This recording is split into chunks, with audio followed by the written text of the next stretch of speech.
तो संभल हिंसा पर बहुत बड़ा पर्दाफाश हुआ है। सूत्रों के मुताबिक संभल में सुनियोजित तरीके से इस पूरी हिंसा को अंजाम दिया गया। जानकारी तो ये भी निकल कर आ रही, ब्रेकिंग न्यूज ये है कि संभल के सांसद विधायक के बीच वर्चस्व की लड़ाई के चलते ये हिंसा हुई है। देखिए, सियासत ऑन है, इसमें कोई दो राय नहीं, लेकिन जो बड़ी खबर निकलकर सामने आ रही है, हिंसा में मारे गए सभी 4 लोग पठान हैं।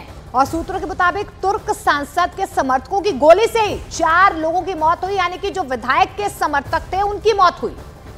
जांच में पुष्टि हो चुकी है, पुलिस की गोली से किसी की मौत यहां पर नहीं हुई है, क्योंकि बार बार ये सवाल खड़े हो रहे थे कि क्या पुलिस की तरफ से गोली चली, तो नहीं, पुलिस की तरफ से गोली नहीं चली, पुलिस की गोली से किसी की मौत नहीं हुई।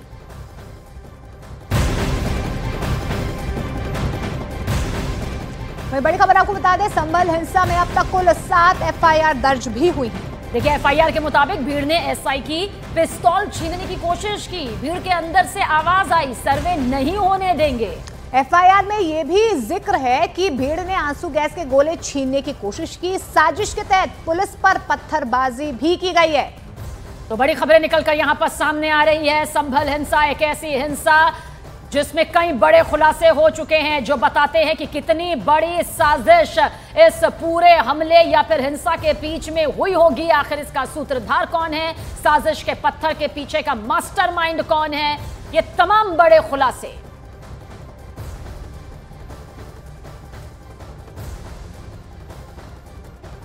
और संभल में जो FIR यहां पर दर्ज की गई है, उसकी कॉपी न्यूज़ 18 इंडिया के पास मौजूद है। देखिए, FIR में आरोपी नंबर 1 कौन है ये आपको बताते हैं हम। सांसद जियाउर रहमान बर्क जो है वो आरोपी नंबर 1 घोषित किए गए। आरोपी नंबर 2 विधायक का बेटा सुहेल इकबाल यहां पर है।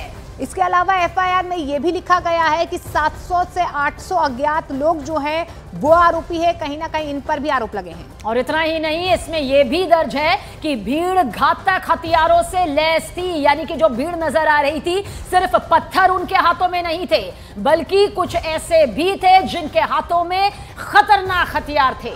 भीड़ का मकसद सर्वे की प्रक्रिया को बाधित करना था, यह साफ तौर पर यहाँ पर साजिश के तौर पर देखा जा रहा है। और इतना ही नहीं, भीड़ ने SI की पिस्तौल छीनने की भी यहाँ पर कोशिश की।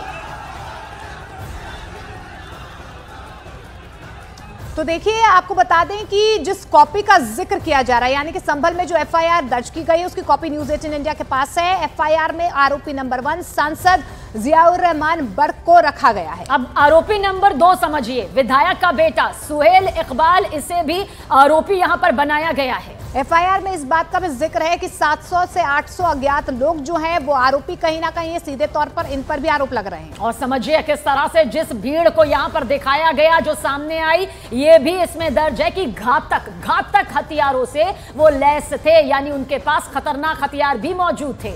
देखिए, भीड़ का मकसद सर्वे की प्रक्रिया को बाधित करना था, यह साफ तौर पर FIR में इसका भी जिक्र किया गया। और इतना ही नहीं, जो भीड़ यहां पर उपद्रवियों की नजर आई, SI से पिस्तौल छीनने की कोशिश उनके जरिए की गई, इसका भी बाकायदा जिक्र है। देखिए, आगे ये भी जिक्र है कि भीड़ ने आंसू गैस के गोले छीनने की भी कोशिश की है। और साथ ही भीड़ के अंदर से आवाज आई कि सर्वे हम नहीं होने देंगे।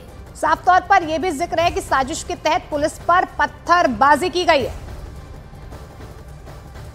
और इधर संभल में हिंसा को लेकर सियासत भी जमकर हो रही है। समाजवादी पार्टी के नेता रामगोपाल यादव ने हिंसा के लिए प्रशासन को जिम्मेदार ठहराया। उन्होंने कहा कि प्रशासन चाहता तो कुछ भी नहीं होता। वहीं कांग्रेस के नेता इमरान मसूद ने उत्तर प्रदेश सरकार और पुलिस को हिंसा के लिए जिम्मेदार ठहरा दिया।